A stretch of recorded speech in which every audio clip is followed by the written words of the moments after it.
On a recent day, despite the bitter wind and cold, a homecoming occurred. Some 120 years after being removed from their graves in Minnesota, 5 Dakota ancestors finally came to rest.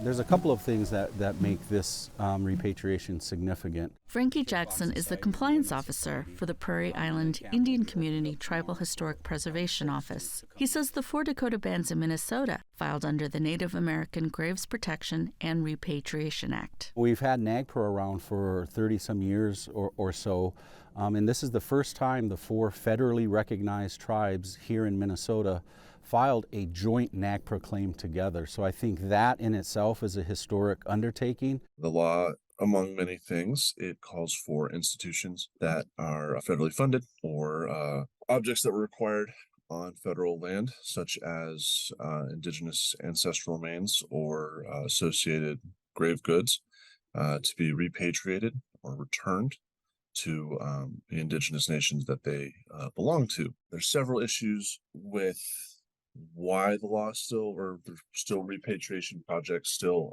in progress. Gover is a member of the Pawnee Nation and studies indigenous archaeology. He says some institutions are unwilling to repatriate Native ancestors. There's also a lack of funding, with the burden often placed on the tribes themselves. Sometimes with the objects or ancestors themselves that may date back thousands of years ago, identifying which nations they belong to becomes difficult, and institutions and individuals have used that as an excuse to not repatriate those objects and people. The Connecticut State Archaeology Office cooperated under the federal law, but NAGPRA doesn't address Native ancestors in private hands. That explains why it took a century to return them. It's an unusual story. There aren't many instances where human remains that were excavated in the 19th century have survived this long. But in 1875, an attorney from Connecticut named Carrington Phelps had acquired an entire island on Lake Minnetonka.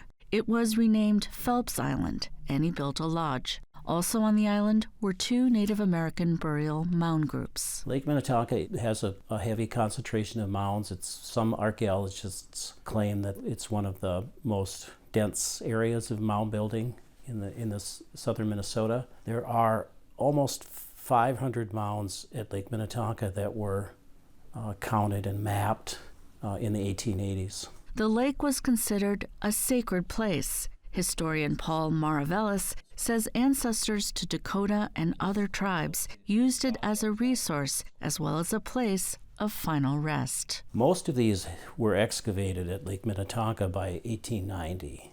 We have data on that. There wasn't a sense that they should be preserved as we think today. And also, were they novelty, souvenirs, people grave digging? Absolutely. In 1902, Phelps lost ownership of the island and went back to Colebrook, Connecticut. He also took Native ancestors who were buried on the island. A decade ago, they were discovered after the family sold the house.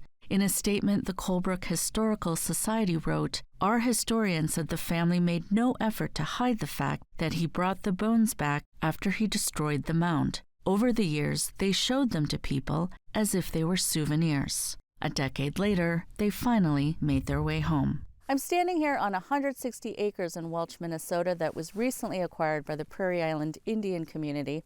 It's here where a historic repatriation of ancestors will take place. There will be a 4-day ceremony, starting with lighting of the sacred fire. I don't think the average Minnesotan understands the weight and responsibility that the Minnesota tribes carry when it comes to reconciling our ancestors that came from burial mounds and other burial locations, including associated funerary objects. A ProPublica investigation this year found that many of the nation's prestigious museums had still not repatriated large numbers of Native American ancestors. In Minnesota, the university's Wiseman Museum has similarly come under fire. Hundreds more Native ancestors are currently held at the Minnesota Indian Affairs Council and Hamline University. Officials from both the Wiseman and MIAC say efforts to repatriate are underway. At the end of the day, these indigenous nations in the United States, these are sovereign governments that have full legal and moral authority to dictate